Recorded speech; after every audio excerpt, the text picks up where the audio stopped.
सोनगड गुजरात ते पिंपळगाव बसवंत या राष्ट्रीय महामार्गावरील सराड ते पिंपळगाव बसवंत या दरम्यानच्या रस्त्यासाठी पांडाणे टोल प्लाझा 12 मार्चपासून कार्यान्वित झाला असून या रस्त्याची काही कामं अपूर्ण अवस्थेत असताना टोल सुरू केल्याच्या तक्रारी नागरिकांनी करत स्थानिकांना टोल सूट देण्याची मागणी स्थानिकांनी केली आहे। दरम्यान याबाबत खासदार भास्कर भगरे यांनी स्थानिक समस्या, शेतकरी यांच्यासह टोल कंपनी अधिकारी यांची बैठक घेत टोल नाका परिसरातील 25 किलोमीटर पर्यंतच्या स्थानिकांना वाहन नोंदणी पंजीकरण, आरसी बुक आणि आधार कार्ड बघूनच कर सवलत देण्याची सूचना केली आहे। केंद्र शासनानं 8 वर्षापूर्वी सोनगड ते पिंपळगाव बसवंत हा राष्ट्रीय महामार्ग क्रमांक 953 घोषित केलेला आहे। हा रस्ता जरी राष्ट्रीय महामार्ग असला तरी सराड ते पिंपळगाव 47 किलोमीटर रस्त्यापैकी सर्वसाधारण 31 किलोमीटर अंतर हे रस्त्याचं सिमेंट काँक्रिटीकरण राज्याच्या सार्वजनिक बांधकाम विभागाकडून करण्यात आलं आहे। या रस्त्याचं मुख्य काम पूर्ण होऊन 4-5 वर्ष झाली असली तरी साईड पट्ट्या, वणी गावातून जाणारा 4 पदरी रस्ता, दुभाजक, पथदीप, मार्गदर्शक, फलक आदींची कामं अपूर्ण अवस्थेत आणि दरम्यानच्या काळात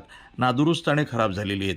असं असताना 12 मार्चपासून पांडाणे टोल नाका हा भारतीय राष्ट्रीय महामार्ग प्राधिकरणानं महेश अगतराव लोभे पाटील या एजन्सीस 3 महिन्यासाठी टोल वसुलीसाठी दिला आहे। दरम्यान याबाबत टोल नाका परिसरातील 15 ते 20 किलोमीटर अंतरावरील गावातील नागरिक आणि शेतकऱ्यांनी यातून कर सूट मिळावी यासाठी दिनांक 14 टोल नाका इथं बैठक बोलावली होती। या बैठकीसाठी खासदार भास्कर भगरे, परिसरातील गावचे ग्रामपंचायत पदाधिकारी, सर्व राजकीय पक्षाचे पदाधिकारी, कार्यकर्ते, शेतकरी, वाहनधारकांसह टोल वसुली कंपनीचे मुख्य कार्यकारी अधिकारी विनोद जाधव, सहाय्यक पोलीस निरीक्षक सुनील पाटील आदी उपस्थित होते। मात्र बैठकीत सार्वजनिक बांधकाम खात्याचे एकही अधिकारी उपस्थित नसल्यानं जोपर्यंत सार्वजनिक बांधकाम विभागाशी चर्चा होत नाही तोपर्यंत टोल वसुली करताना स्थानिकांचे आरसी बुक आणि आधार कार्ड बघून आणि नोंदवून घेऊन कर सवलत देण्याची सूचना टोल वसुली कंपनी प्रशासनास खासदार भगरे यांनी केली आहे। पांडाणे टोलच्या संदर्भात लोकल खासदारांनी आम्हाला काही मागणी केलेली किंवा टोल कालपासून चालू झाला तर स्थानिकांना सवलत द्यावी, तर त्या संदर्भात आम्ही त्यांचं निवेदन घेतलेलं आहे आणि त्यांना आम्ही असं सांगितलं की पुढचा निर्णय जो होईल त्यानंतर तुम्हाला आम्ही कळवलंच आहे। त्यानंतर जो काही गव्हर्नमेंटकडून जो काय डिस्काउंट वगैरे देता येईल, आम्ही सध्या गव्हर्नमेंटकडून जो डिस्काउंट देईल तर जो शासनानं आपल्याला नोटिफिकेशन दिले त्यानुसार काय सवलत देता येईल त्यांना सांगितलं। पण त्यांची मागणी होती की पूर्ण 20 किलोमीटर किंवा 25 किलोमीटरच्या ह्याच्यामधल्या कार आणि पिकअप वाहनांना तुम्ही सवलत द्या। तर ह्या संदर्भात आम्ही हे राष्ट्रीय महामार्गाच्या अधिकाऱ्यांनाही सांगू आणि त्यानंतर जो काही त्यांच्याकडून निर्णय किंवा डिस्काउंट येईल त्यानंतर आम्ही त्यांना तो आमच्याकडून देण्यात येईल। सर, आपलं नाव? विनोद जाधव। टोल नाक्या संदर्भात पांडाणे या ठिकाणी नॅशनल हायवे अथॉरिटीच्या वतीने कालपासून टोल नाका सुरू झाला आहे।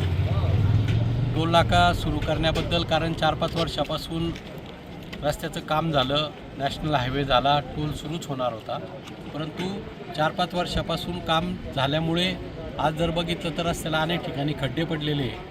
आणि त्याचबरोबर महत्त्वाचा विषय की या भागातील जे स्थानिक आहेत 25 किलोमीटरच्या आतील लोकांची मागणी आहे की या रस्त्याने सातत्याने इथल्या स्थानिकांना जावं लागतं शेतीच्या कामाच्या निमित्ताने किंवा शेतीमालाची विक्री करण्याच्या निमित्ताने।